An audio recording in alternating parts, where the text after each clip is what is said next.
I'm Ronnie from Ronny's Garage, and I am the Technical Chairperson for the Southern California region of the Rolls-Royce Owners Club. And today we're going to cover resealing a Turbo 400 transmission once it's out. I don't want to drop anything inside, so I might get some fluid.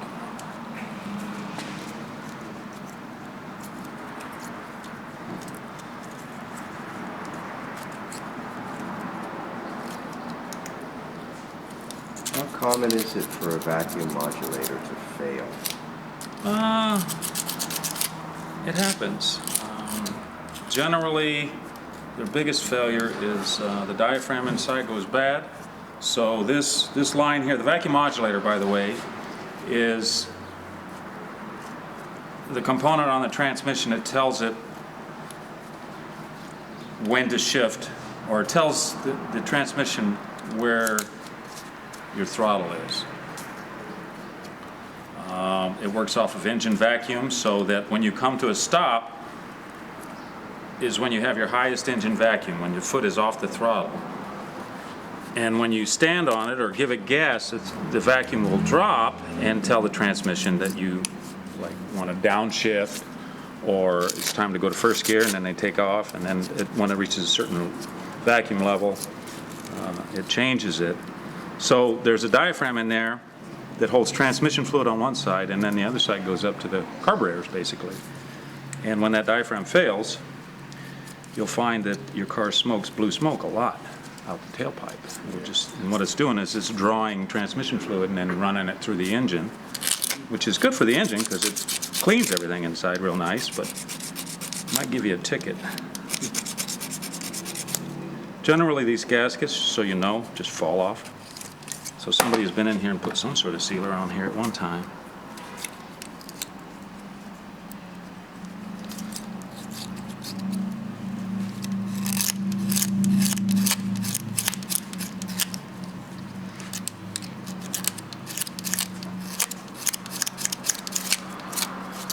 And once again, I'd like to thank Steve Powerfarty for doing these videos, because without Steve, we would not have these, and anybody who watches this will not have this informative and entertaining session. Yeah, we're scraping paper here. This is fun. So you want to be a mechanic, huh? So you don't use a solvent or something to kind of get rid of that, like gasoline on a rag? You know, there's all kinds of products out there. I'm kind of old and stubborn. I had a conversation with my sweetheart the other day, and she just got off the phone with her dad, who's well into his 80s and kind of a cranky old man. She says, "You're not going to turn into one of them, are you?" And I just looked at her. I said, "Do you know my dad?"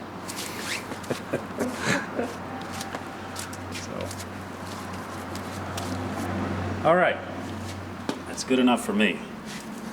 So, if you want, you can spend the time to clean this up really nice, which I will clean the outside once I'm all done on this. This is a client's car, so I have to do something here. I'm going to grab this seal real quick, gasket. Once again, I'll put some sealer on this, just a slight amount. I call it insurance.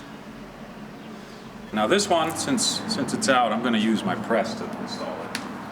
This will be easier. Sorry. No kidding. This is the proper way to put seals in, really.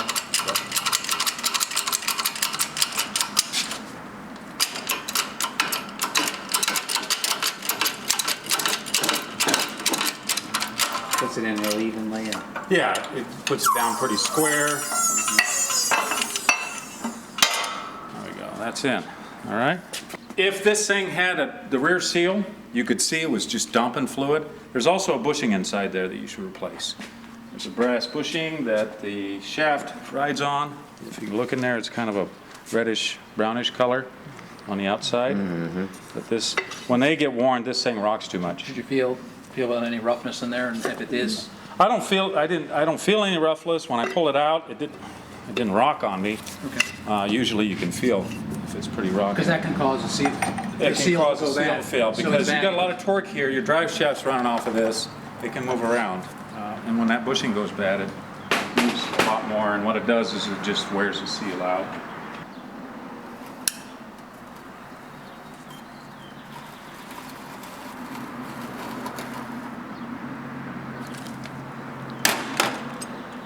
This only goes one way normally.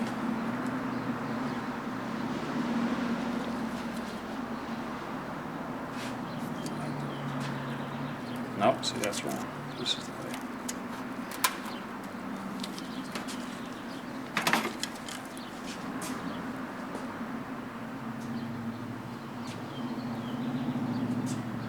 So that's asymmetrical? Yes. Which means the bolts aren't even. Right.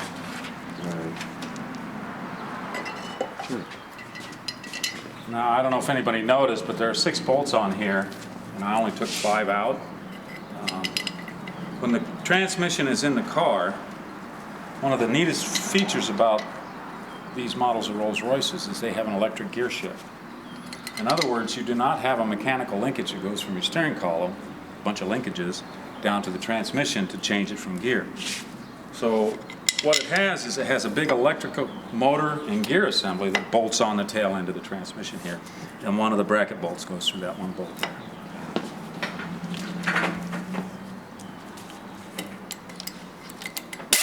Why did they do that? I mean, I know because it's more effortless, but it was just, I think it's the slickest thing it is, on the it really planet. is. Why they do it, I don't know. Maybe they want it to be like butter. It's Rolls-Royce to be different. And those actuators, transmission actuators, very rarely have any problems. Sometimes you'll have starting problems because there's a neutral safety switch inside of it. Until they went, I forget what year, they changed there's an electric motor in there with a gear that turns this other gear with all these contacts and wipers, but they put a little plastic coupling in there between the gear and the motor. So when the cars get, your car is coming in for that. Right. I can That's show the you what problem that I part have. is. I'd love to see that. Yeah, I'll show you the part. It's like $17, and you go, what the hell were they thinking when you see this? The other one worked great for years. So now we've done what I do outside the car or on the transmission jack. Now I'm going to put it on the transmission because we've got to pull a pan. I want to get into the insides and look at that. So there is still fluid in this transmission, so it's going to make a mess. That's why I have this bench over here.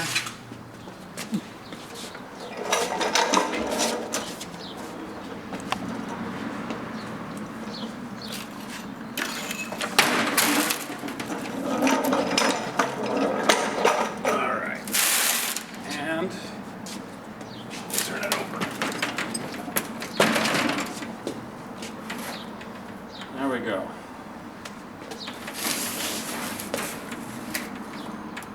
Didn't make a mess. Now we'll pull the pan off.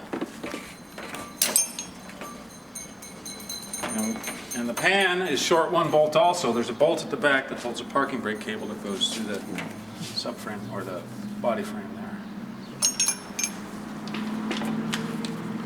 And as you can see, this car is just covered in grime that's greasy. So this car has been driven and leaking for a long time. What year is this? 86. 86.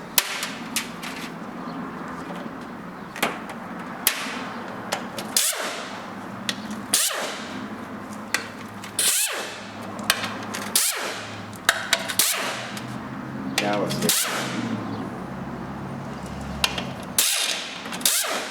There's a vent on the top of the case. It's leaking out. I know it would leak.